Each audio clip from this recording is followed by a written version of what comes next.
오늘 우리가 읽었던 본문 민수기 13장 부분은 이스라엘 백성들이 가나안 땅에 이제 들어가기 위해서 모든 준비를 마치고 이제 진군하기 바로 직전입니다.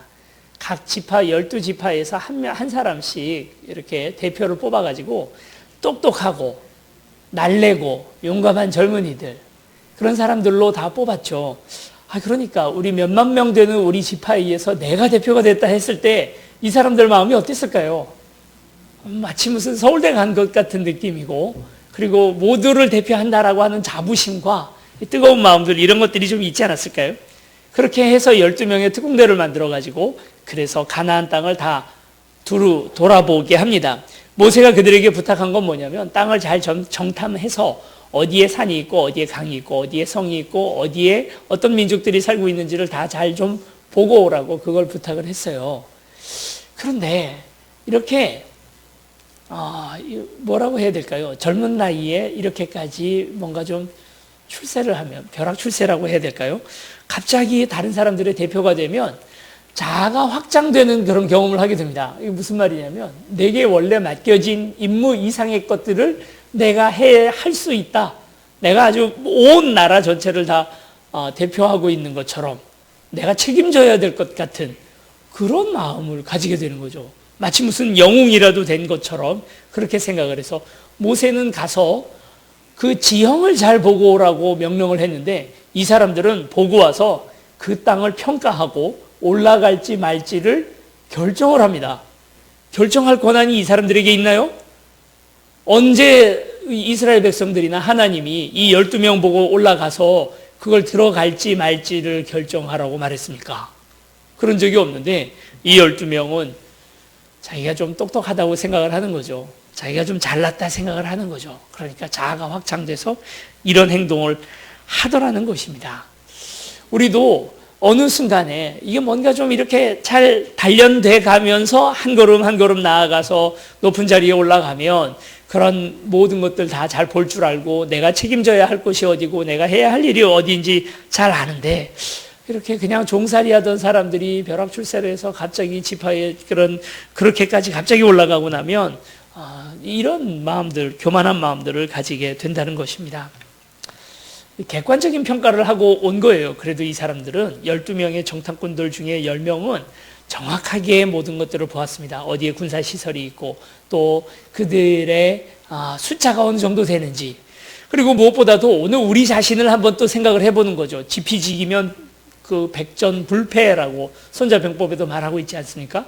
우리를 생각해 보니까 우리 이스라엘 백성들은 60만 정도, 숫자는 좀 어느 정도 되는지 몰라도 이 사람들이 다 어제까지만 해도 삽 들고 낫 들고 쟁기 들고 그렇게 종살이를 하다가 이제 막 와가지고 전쟁을 하려고 하니까 전쟁이 되나요? 전쟁 연습도 해본 적이 없고 경험도 없고 다 그런 사람들이니까 다 말하자면 오합지졸이죠. 싸움이 되겠습니까? 가나안에 있는 사람들은 이미 그곳에서 터를 잡고 성을 높이 쌓고 준비를 다 하고 있거든요. 고고학자들에 의하면 지금 인류 문명을 다 이렇게 파서 보아도 여리고에 있어 나오는 도시 문명이 지구상에서 가장 오래됐답니다. 몇만 년 된 그런 터예요. 그러니까 사람들이 그곳에서 그동안 얼마나 오랫동안 살면서 그곳에 단단한 요새를 짓고 또 터를 잡고 살고 있었겠습니까? 그런데 거기에 굴러온 가나안 사람, 이스라엘 사람들이 그 땅 들어간다고 하니까 이게 상대도 안 되죠. 누가 봐도 객관적 전력에서 이스라엘이 밀립니다. 가서 싸우면 당연히 질 거다라고 그렇게 정확하게 분석을 했습니다. 이 10명의 분석은 틀리지 않습니다. 객관적, 이성적으로 가장 정확한 분석을 한 거죠. 그런데 왜 여호수아와 갈렙은 올라가자, 능히 우리가 이길 수 있다, 이렇게 말할까요? 여호수아와 갈렙은 바보인가? 아니면 광신주의자들인가? 아니면 무한긍정 그런 순진한 사람들인가? 아니죠. 여호수아와 갈렙도 아마 분석은 똑같았을 겁니다. 참 가서 싸워 이기기가 쉽지 않은 땅이라는 사실은 아마 똑같이 알았을 겁니다. 손자병법에도 이르기를 공격보다 수비가 훨씬 유리하기 때문에 공격하는 쪽에서는 수비하는 병력의 2배에서 3배의 병력을 몰고 가야 겨우 그 땅을 이길 수 있답니다. 그런데 어떻게 갈렙과 여호수아는 우리가 가서 싸우면 이길 수 있다고 생각을 했을까? 이것은 여호수아와 갈렙이 바보라서가 아니라 도리어 이들이 한 가지 나머지 10명이 놓치고 있는 중요한 변수를 하나 가지고 있기 때문입니다. 10명이 놓치고 있는 변수는 바로 무엇인가? 하나님이라고 하는 변수이죠. 아무리 이쪽 전력이 많고 이쪽 전력이 약하더라도 하나님이 역사하시면 어떤 일이라도 이루어질 수 있습니다. 한 사람이 우리가 이 땅을 살면서 기적을 체험하잖아요. 가끔 기적을 체험하지 않습니까? 여러분도 그런 기적 체험하신 것들이 있죠? 여러분, 한 사람이 한평생 몇 번이나 기적을 체험할까요? 아주 마음 좋은 사람, 믿음 좋은 분들은 이렇게 말합니다. 아침에 일어나서 눈을 뜨고 내가 숨을 쉴 수 있다는 것만으로도 기적입니다. 뭐 이렇게 얘기하고, 남편이 나를 사랑해 주는 것만으로도 기적입니다. 뭐 이렇게 이야기. 그럼 뭐 모든 것들이 다 기적이니까 그런 분들은 좀 예외로 두고요. 실제로 우리가 이건 기적이다, 이건 진짜 놀라운 일이다라고 평가할 만한 일을 일평생 몇 번이나 만나게 될까요? 글쎄, 한 10년에 한 번 정도 만나면 많이 만나지 않을까요? 간증하시는 분들도 얘기를 들어보면 대 6번 정도 기적에 대해서 이야기를 1시간 간증하신다고 하면 한 기적당 10분씩 얘기를 해도 한 대 6번 정도 되잖아요. 좀 우리보다 더 많이 그런 걸 체험하시는 분이 간증하시는 분이라고 할 때 한 사람이 한 대 6번, 10년에 한 번 정도 기적을 만나면 많이 만나는 거예요. 그렇죠? 그러면 간증할 수 있는 위치까지 올라갈 수 있는 겁니다. 그런데요, 이스라엘 사람들, 그때 당시 출애굽했던 이스라엘 사람들로 생각을 하면 어마어마하게 성경의 어떤 다른 인물들보다도 더 많은 기적을 체험했죠. 처음에 모세라고 하는 사람이 종살이하고 있을 때 갑자기 나타나서 지팡이를 집어던졌더니 뱀이 되고, 다시 그 뱀을 집어들었더니 지팡이가 되는 거를 보고는 이 사람들 생각하기를, 야, 이거 무슨 마술사인가 보다, 참 신기한 것도 다 보네. 거기서도 깜짝 놀라긴 했을 겁니다. 그러나 그 다음날부터 이루어진 일들이 뭡니까? 물이 피가 되고요, 나일강 모든 물들이 피가 되고, 그리고 그 나일강에서부터 개구리가 때로 올라오는데 온 개구리가 없는 곳이 없으면 밥상 위에도 개구리가 올라올 만큼 올라오고, 파리떼, 독종에, 그리고 메뚜기 떼가 지나가고, 하늘로부터 불우박이 쏟아지고, 흑암이 온 땅에 머물더니 결국은 낳았던 자녀들의 초태생들은 다 죽임을 당하고, 그리고 또 이스라엘 백성들만 그렇게 되지 않는 놀라운 역사를 그들이 다 보는 겁니다. 야, 이런 기적들을 계속 눈으로 보고 있으면 정말 지금 무슨 일이 벌어지고 있는지 너무 사람이 흥분해서 좀 말도 못할 것 같아요. 그래서 그 분위기 때문에 홍해바다 앞에까지는 나왔는데 이 바다 앞에서 어떡합니까? 근데 이 홍해바다가 갑자기 모세가 팔을 들어 기도하니까 갑자기 이 홍해바다가 양옆에 벽처럼 서고 바다 밑에 길이 나서 그 길을 통과하는 겁니다. 그리고 지나가서 그곳에서 만나와 메추라기를 먹고 반석에서부터 물이 나오고 구름 기둥과 불 기둥이 이들을 지켜줬으니까, 아니 이쯤 되면 정말 하나님 잘 믿어야 되는 거 아니에요? 이런 걸 어떻게 다 봅니까? 근데 이제 뭐가 이렇게 자꾸 반복이 되면 그러면 그게 기적이 기적으로 느껴지지 않는 거예요. 생일날 어쩌다 한번 10년에 한 번 결혼기념일이라고 다이아 반지 하나 사주면 너무 감사하죠. 그런데 매일 다이아 반지를 하나씩 사준다고 생각해 보세요. 뭐가 감사해요. 이 디자인은 지난번에도 있었던 것 같은데 이번에 좀 약하네, 이런 소리 하게 되고 말 겁니다. 그렇게 매일 기적을 체험한 이스라엘 백성들이 하나님을 안 믿는다는 게 우습지 않습니까? 하나님 안 믿는 게 도리어 기적이겠죠. 우리하고는 너무 격이 다른 사람들이 바로 이 이스라엘 사람들이고, 체험으로만 얘기할 것 같으면 가장 엄청난 체험들을 하셨던 분들이 바로 이 이스라엘 사람들입니다. 그런데 이들이 하나님이라고 하는 변수를 놓치고 있는 거예요.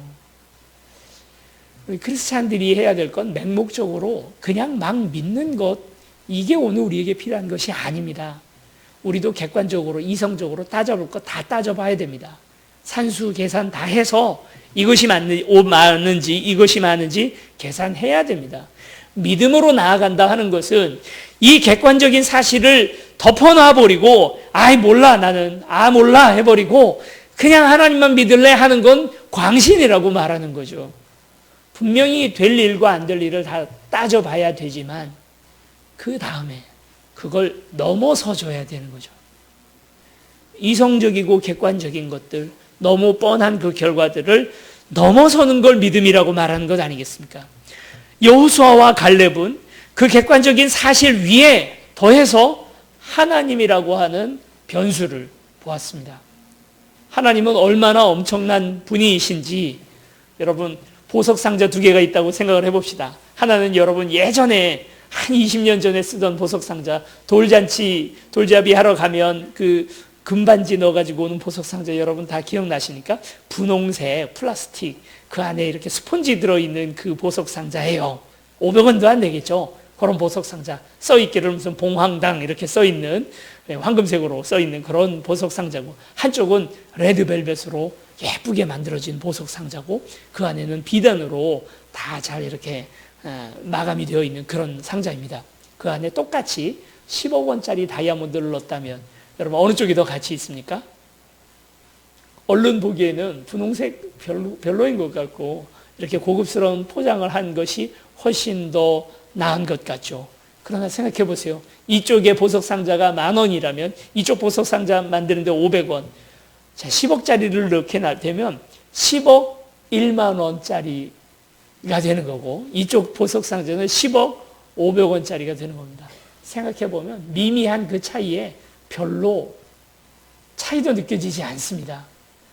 정말 똑똑하고 잘난 어떤 한 사람과 그리고 못난 어떤 사람과 하나님께서 똑같이 붙들어 주셨다면 어느 쪽이 더 능력이 있습니까? 어느 쪽이 더 능력이 있겠습니까? 똑같아요. 뭐가 다릅니까? 우리는 그저 보석을 단지하고 있는 보석 상자에 불과하잖아요. 그건 아무것도 아니에요. 왜 예수님이 그 무지렁이 어부들을 데려다가 하나님의 역사를 일으킵니까? 그냥 로마에도 그때 당시에 아주 최고의 지성, 석학, 잘난 사람들 얼마든지 있었을 텐데 하필 갈릴리 바다에서 그물질이나 하고 있던 무지렁이들을 데려다가 제자로 사용하시고 쓰십니다. 왜 하나님께서 우리 세운교회를 붙들고 가십니까? 우리가 잘나서입니까? 어떤 조건이 있어서입니까? 아주 나쁜 성경에 대한 적용 중에 하나가 이런 거예요. 왜 하나님이 다윗을 쓰셨을까? 다윗 안에 순수하고 착한 마음이 있어서 하나님 그걸 보시고 다윗을 쓰셨다. 아멘 할 수 있고 우리 다 교훈을 받을 수 있지만 사실은 아닙니다. 하나님이 보신 건 다윗 안에 순수함이나 재능이나 가능성을 보신 게 전혀 아니고 그는 그냥 평범한 인간일 뿐입니다. 누구를 사용해서라도 그 똑같은 일을 하나님께서는 하실 수 있었습니다. 다윗의 조건 보지 않으시고 그를 들어서 하나님께서 선하게 쓰셨습니다. 우리 안에 뭐가 있어야 되는 것 아니에요. 뭘 준비해야 되는 것 아닙니다. 그냥 하나님께서 오늘 우리를 전권적으로 우리를 선택하시고 그리고 그분의 역사를 위해서 우리를 사용하십니다. 다만 우리가 해야 할 게 있어요. 감사하는 거죠. 나 같은 500원짜리도 안 되는 보석상자 같은 오늘 우리를 하나님께서 들어서 가장 고귀하신 하나님의 영광을 드러내게 하는 그 자체만으로 감사하고 귀하게 너무 하나님 앞에 영광을 돌리는 거죠. 내 자녀에게 자녀를 바라볼 때도 그렇잖아요. 내 자녀가 한 10,000원짜리 그 포장지가 됐으면 좋겠다고 자꾸 그렇게 생각하지 마세요. 뭐 어때요? 못나면 못난 대로, 대학 안 나오면 안 나온 대로, 그리고 또 그 재능 없고 자격증 없고 연봉 좋지 못하면 못한 대로 하나님께서 쓰시고자 하시면 쓰십니다. 그저 기도해 줄 뿐입니다. 자, 그렇게 해서 여호수아와 갈렙은 하나님이라고 하는 변수를 대입해 보니까 그 다른 동료들이 했던 계산과는 전혀 다른 값이 나왔습니다. 가능하다. 올라가자. 우리 능히 그것을 하나님께서 우리에게 취하게 해 주실 것이다. 그런데 사람들은 누구 이야기를 듣습니까? 2명 이야기를 들을까요? 10명 이야기를 들어야 될까요? 10명 이야기를 들어야죠. 이걸 우리가 뭐라고 얘기를 합니까? 다수결의 원칙이라고 얘기를 하죠. 우리 이제 민주주의에서 그러니까 백성이 주인인 나라 안에서 뭔가 중요한 일들을 의결하는 가장 중요한 방법이 바로 다수결이라고 하는 그 원칙입니다. 예전에 그리스에서 도편 추방제라고 해서 그 그리스 안에서 가장 인기 많은 사람을 추방해버리는 그런 법이 있었거든요. 근데 거기에서부터 따와서 우리도 이제 인기 투표 같은 것들을 통해서 결국은 이 어떤 의사를 결정을 합니다. 그런데 한번 이걸 질문을 해보고 싶습니다. 여러 사람이 모여서 머리를 맞대면 더 지혜로운 그런 판단을 할 수 있나요? 여러 사람이 평가를 하면, 아니면 어떤 선택을 하면 더 좋은 평가를 하게 될까요? 이렇게 생각해 보시면 쉽습니다. 10명이 모이잖아요. 한 사람이 판단하는 것보다 10명이 같이 모였어요. 그런데 이 각 개인의 IQ가 130이라고 하면, 어떤 한 심리학자가 이것을 연구를 했는데요. IQ 130인 사람들 10명을 모아놓으면 산술적으로는 IQ가 얼마가 되어야 됩니까? 1300이 되어야 되죠. 그런데 130 되는 사람들 10명을 모았더니 IQ가 얼마가 됐습니까? 80 이하로 떨어졌답니다. 여러 사람이 모이면, 이걸 그래서 우매한 군중이라고 하는 용어로 불려지는데, 여러 사람이 모이면 똑똑해지는 게 아니고 도리어 더 바보 같은 행동을 한다는 거예요. 한 사람이면 절대 선택하지 않았을 것을 모인 군중들이 모여서 결정을 할 때는 도리어 엉뚱한 이야기, 엉뚱한 생각들을 하게 되더라는 것입니다. 그래서 모여있는 사람들, 군중들, 군중심리, 이런 것들이 상당히 이 땅에서 많은 해악들을 저지르는 걸 보게 되죠. 이 논리 때문에 많은 독재자들이, 그래, 한 사람이 모든 걸 결정해야지 여러 사람 민주주의한테 맡겨놓으면 안 된다, 뭐 이런 논리가 되기도 했습니다만, 어쨌든 우리 분명히 아는 건 모였다 해서 똑똑해지는 게 아니죠.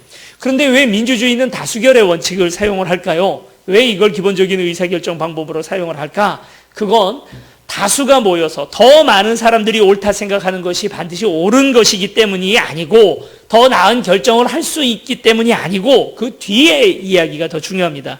이 결정에 대하여 함께, 우리가 같이 투표했던 모든 사람들이 함께 책임을 지기 위해서 이렇게 하는 것입니다. 그러니까 내가 같이 뽑았어요. 뽑을 땐 뽑아놓고는, 우리는 좀 덜 성숙한 민주주의 가운데에서는 어떻게 되냐면, 뽑을 때는 그렇게 해놓고선 나중에는 그 사람 또 뽑아놓고는 그 사람 잘못했다고 욕을 하는 그런 일들을 많이 보게 되지 않습니까?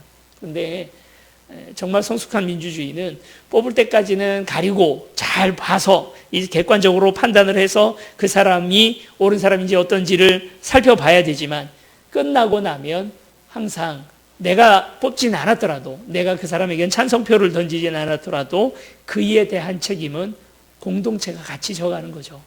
독재는 한 사람이 결정하고요, 한 사람이 마저 책임을 집니다. 그게 독재입니다. 민주주의는 우리 모두가 함께 의사결정을 하고, 그리고 그에 대한 책임도 우리 모두가 같이 지는 거죠. 그런 의미에서 민주주의일 뿐이지 다수결이 항상 옳은 길을 갔던 건 아닙니다. 많은 사람들이 가는 길이 항상 옳은 길은 아닙니다. 우린 다수결로 바보 같은 짓들도 그동안 많이 했습니다. 오늘 본문에서도 10명이 잘못된 판단을 할 수 있다는 사실을 우리가 보게 됐고요. 예수님을 죽였던 바로 그 십자가의 사건을 한번 생각해 보십시오. 그 많은 군중들이 예수님이 예루살렘 입성을 할 때 호산나 다윗의 자손이여 하고 외치던 바로 그 군중들이, 바로 그 다음날 십자가 지고 가는 예수님을 향하여 자칭 예수라 그리스도라 하는 자를 죽이라 하고 외쳤던 사람들이 바로 다수결입니다. 군중들이 같이 모이니까 이런 불합리한 일들을 한다는 거죠. 우리의 믿음도 한번 보세요. 우리 예수님 믿잖아요. 대한민국 안에서 예수 믿는 사람들 한때 25%, 그러니까 4명 중 1명은 예수 믿는다, 뭐 이단 천주교까지 다 합쳐서 25%는 예수 믿는 사람들이다 까지 얘기했습니다만, 지금 뭐 15% 밑에까지 곤두박질 쳤습니다. 15%의 사람들이 예수 믿는 거예요. 이 많다고 할 수 있는 숫자가 전혀 아니지 않습니까? 10명 중 1명이나 겨우 예수 믿는 거라는 거죠. 우리는 기본적으로 소수자들이에요. 대다수의 이 땅에 살아가고 있는 사람들은 다 하나님 없다 생각하고 천국은 없다 생각을 하고, 예수님은 그냥 성자 중에 한 명이라고 생각을 하는 것 아닙니까? 우리가 만약에 다수결의 원칙을 따를 것 같으면, 많은 사람들이 믿는 것이 일반적인 진리다라고 믿는 믿음을 우리도 그냥 그대로 따를 것 같으면 우리 믿음 가질 수가 없어요. 포기해야죠. 그냥 뭐 예수 믿습니까?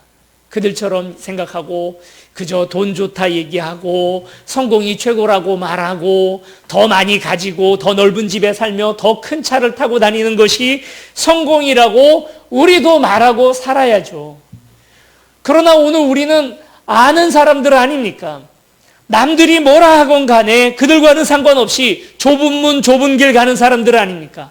남들이 잘 안 가는 믿음을 향하여 가는 사람들이 우리 아닙니까? 우리 남들이 잘 믿어지지 않는다 하는 것을 우리만큼은 아는 사람들이 우리잖아요.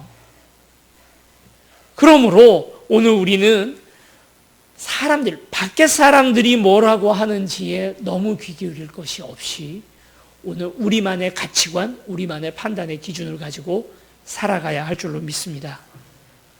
근심과 걱정, 계산해보면요, 너무 뻔해요. 분명하고, 그래서 근심하고 걱정해야 하는 것이 너무나 당연한 삶을 삽니다. 걱정 많죠, 여러분. 너무 계산이 빤하잖아요. 지금처럼 살면, 우리가 빚이 눈덩이처럼 늘어나서 우리 빚 가운데 걸어가는 게 아니고, 빚 가운데 걸어가는 삶을 살 수밖에 없구나. 이렇게 써가지고는 올 이번 달 말에 나오는 그 카드 전표가 2페이지, 3페이지 반까지 가겠구나. 막 이런 생각을 하다 보면, 이걸 어떻게 메우나. 근심과 걱정 가운데 살아갈 수밖에 없죠. 이 녀석 지금 중학교 지금 2학년인데 성적 이따위로 나와가지고는 나중에 대학교 갈 때 군대나 낙성대밖에 갈 데가 없겠구나. 막 이런 생각 하죠. 다 그렇지 않습니까? 2호선 태우려고 했더니 호남선 타고 그런 일들 벌어지지 않겠습니까? 근심하고 걱정하는 것은 객관적 판단에서 그건 너무 당연한 거예요. 근심과 걱정을 하지 말라는 것이 아니라 믿음을 가지면 이 근심과 걱정을 넘어갈 수 있다는 것입니다. 이 판단 자체를 안 하고 그리고 하나님을 그냥 믿는 것이 아니라 우리는 판단까지는 다 합니다. 10명처럼 얘기합니다. 다 생각합니다. 그렇다는 걸 다 압니다. 그러나 그 안에 빠진 변수, 하나님이라고 하는 변수를 다시 대입해 보면 걱정할 필요 없습니다. 하나님이 지켜주십니다. 사람들은 이 분위기 속에서 휩싸여서 하나님을 원망하고 모세를 원망하고 이제 우린 다 죽게 되었다고 생각을 합니다. 여기까지 객관적으로 이성적으로 잘 판단했다고 인정을 해주지만 우린 이래서 이제 가나안 땅 못 들어가니까 다 죽게 됐다고 말하는 건 이건 도저히 용납할 수가 없고 인정할 수가 없는 부분인데 이 사람들 그렇게 얘기해요. 거기에 대하여 하나님이 화가 나셔서 40년의 광야 생활을 선포하시게 되죠. 1년이면 올라갈 바로 그 거리를 40년 동안 돌아가게 된 이유가 바로 이것입니다. 여기에는 하나님의 놀라운 사랑이 이 안에 있는 거죠. 40년 지난 다음에 여호수아가 이스라엘 백성들을 데리고 가나안 땅 진군을 할 때 이 민수기, 오늘 우리가 읽었던 부분이 민수기로 읽어지는 이유가 무엇이냐면 백성의 숫자를 세기 때문입니다. 처음 이 가나안 이 광야 생활을 시작할 때 처음으로 이스라엘 백성들 숫자를 셌어요. 60만 조금 넘는 사람들이 세워졌습니다. 40년 시간이 지나면 어떻게 될까요? 산술적으로 생각하면 늘어야 되잖아요. 지금은 60만 명밖에 안 되지만 가나안 땅에 100만 있다. 우리 한 200만 되면 이게 산수예요. 그렇죠? 우리 당연히 생각하는 계산입니다. 그러니까 이제부터 40년 광야 생활을 하는 동안에 60만에서 200만으로 늘어서 그래서 진군하면 우리가 이길 수 있다.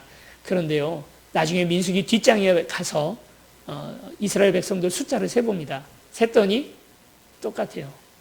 어떤 족속은, 어떤 부족은 숫자가 늘었습니다. 뭐 유다 족속이라든지 이런 데는 숫자가 뭐 배로 늘어요. 그런데 어떤 족속은 또 그런 만큼 줍니다. 그렇게 해서 이스라엘 민족들을 전부 다 다시 계산을 해봤더니 별로 차이도 안 나요. 숫자는 늘지 않았습니다. 그렇다면 장비가 좋아졌나? 이들이 지금 가지고 있는 건 청동기고 그리고 가나안 사람들은 철기 문화를 이미 쓰고 있거든요. 그러니까 장비가 좋아졌나? 광야에서 뭘 어떻게 구합니까? 철기를 어떻게 구하겠습니까? 무기를 어떻게 만들겠습니까? 그 광야 속에서. 그 무기도 달라진 게 없어요. 사람이 달라졌나?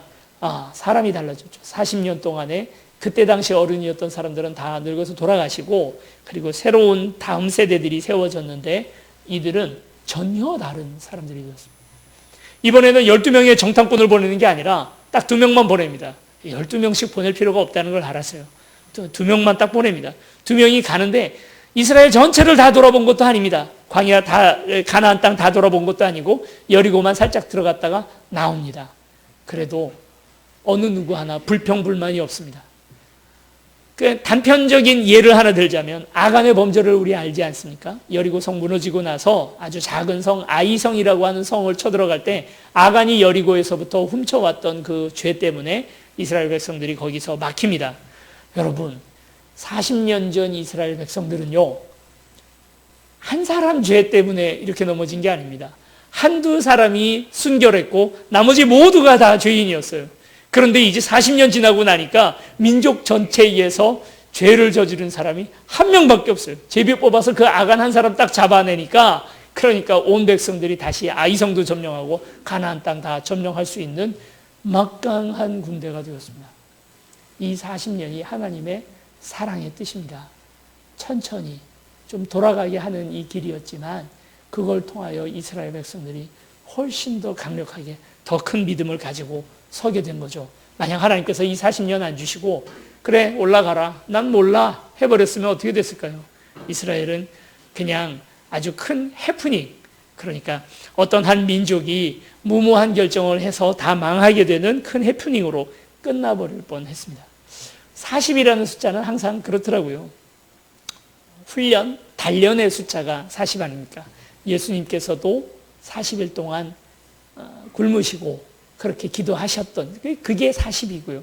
항상 40이라는 숫자와 훈련이라는 숫자가 붙어갑니다. 그래서 40년이 더 돌아가지만 돌아갔던 것은 하나님의 사랑이었다는 것을 알게 되죠. 자, 저는 이제 가을이 되고 좀 추워졌더라고요. 오늘 아침에 이렇게 뒷산을 통해서 이렇게 교회까지 왔는데요. 날도 추워지고 낙엽이 뚝뚝 떨어지는 걸 보니까 2년 전이 생각이 납니다. 처음 세운 교회에 온다고 이제 청빙을 받고 결정을 할 그때쯤이 지금하고는 조금 다르죠. 그때는 11월 말이었으니까 한 달 정도 차이가 있겠습니다만 갑자기 그때 생각이 났습니다. 2년 전만 해도 우리 교회 처음 같이 하셨던 분들은 다 아시겠지만 10분 딱 모여 있었고요.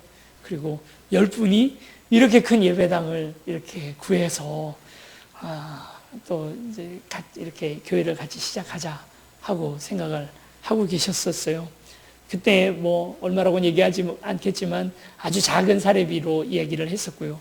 그때 제가 전에 있었던 교회에서는 사택을 받아서 거기에서 생활하고 있었는데 여기는 이제 그 뭐 사택이나 이런 것들도 되지 않고 하니까 걱정이 많았죠. 계산해 보니까 빤하더라고요. 10명의 정탐꾼들처럼 저도 계산을 해봤습니다. 이렇게 되면 내년 5월에는 파산, 이렇게 계산이 나오더라고요. 그 계산 그대로 갔으면 못 오죠.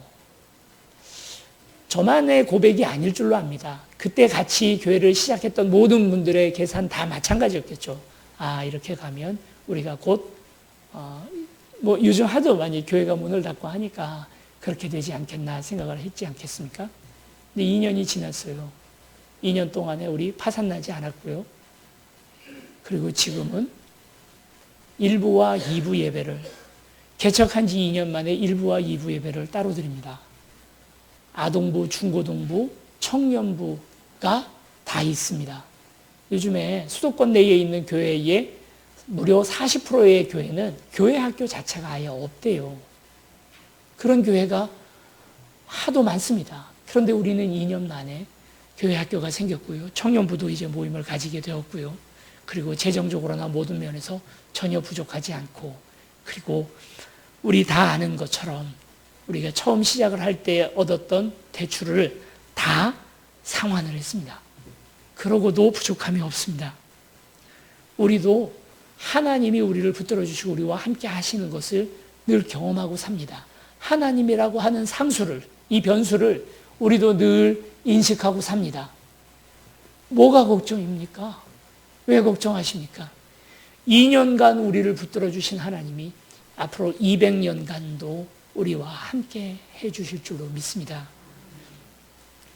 우리의 똑똑함이 도리어 하나님 앞에서 미련함입니다. 오늘 우리의 지혜로움이 하나님 앞에서는 도리어 멍청함이 될 수도 있습니다. 하나님이라고 하는 변수를 늘 놓치고 살아가기 때문이죠. 40년 뒤에 순종하고 올라갈 것을 40년이나 더 걸리게 되었는데 이스라엘 백성들은 이번에는 하나님이 그렇게 말씀하시니까 다시 마음을 바꿔서 가나안 땅으로 올라가겠다고 올라갑니다. 그러나 이번엔 반대로 모세와 아론 그리고 또 여호수아와 갈렙은 올라가면 안 된다고 말리는 거죠. 입장이 정반대가 됐어요. 정반대가 되어서 이스라엘 백성들이 다 올라갔지만 결국 그곳에서 하나님 안에서 벌을 받고 다시 밀려 내려오는 것들을 보게 됩니다. 그러니까 말하자면 이스라엘 백성들은 2번 순종하지 못한 거예요. 처음 올라가라 그럴 때는 안 올라가고 올라가지 말라 하니까 마치 청개구리처럼 또 올라가다가 여러 어려움들을 당하게 되는 모습들을 보게 됩니다. 숫자도 늘지 않았고 다른 모든 외적인 상황은 늘지 않았는데 40년 뒤 이스라엘 백성들은 이제 하나님이라고 하는 분명한 변수가 아닌 상수를 분명하게 붙들고 이제 그 하나님 붙들고 살 마음을 가지게 됩니다. 오늘 우리에게 이와 같은 은혜가 있기를 축원합니다. 왜 걱정하십니까? 왜 근심하십니까? 하나님이 오늘 살아계시고 우리와 함께 하십니다. 그 하나님이 그동안 수십 년도 오늘 나를 지켜주셨는데 내일은 안 그럴 것 같습니까? 내일은 갑자기 없어지실 것 같습니까? 그렇지 않은데 걱정을 할 필요가 없습니다. 하나님 앞에 기도와 찬양으로 나아가기를 바라고 그분을 믿고 나아가는 저와 여러분들이 되시길 축원합니다. 이 시간 우리 같이 함께 찬양하고 또 같이 기도하며 주님 앞에 나아가시겠습니다. 하나님, 오늘 이 길 갑니다. 길 가는데 노잣돈 잊지 않아도 괜찮고요. 그리고 또 좋은 옷 안 입어도 그 길 가는 데는 아무 문제 없습니다. 오솔길이 더 좋은 길인 것도 아니고 아스팔트 길이라 더 나쁜 길도 아닙니다. 그런데 그 길에서 오늘 우리가 단 한 가지 생각해야 될 것은 이 길을 지금 누가 같이 가고 있느냐 하는 바로 그 문제입니다. 우리의 인생 생각해보면 우리의 인생길에서 가장 중요한 게 무엇이겠습니까? 이 십자가 길 갈 때에 하나님 동행하신다면 그게 제일 좋은 길 아니겠습니까? 우리 같이 찬양하시고 기도하고 하나님 앞에 나아가십시다.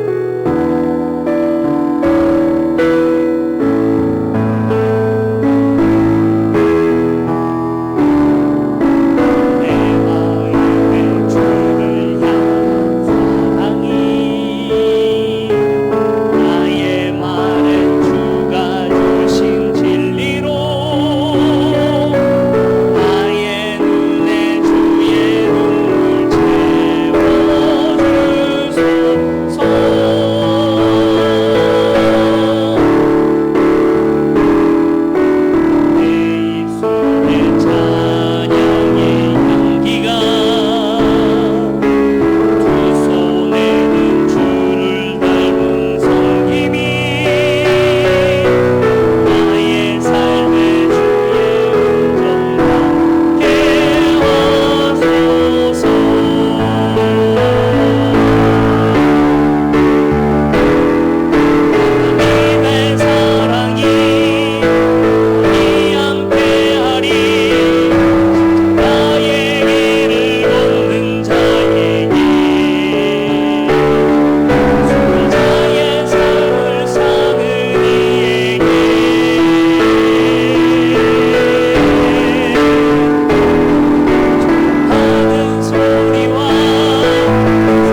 당연한 결과입니다.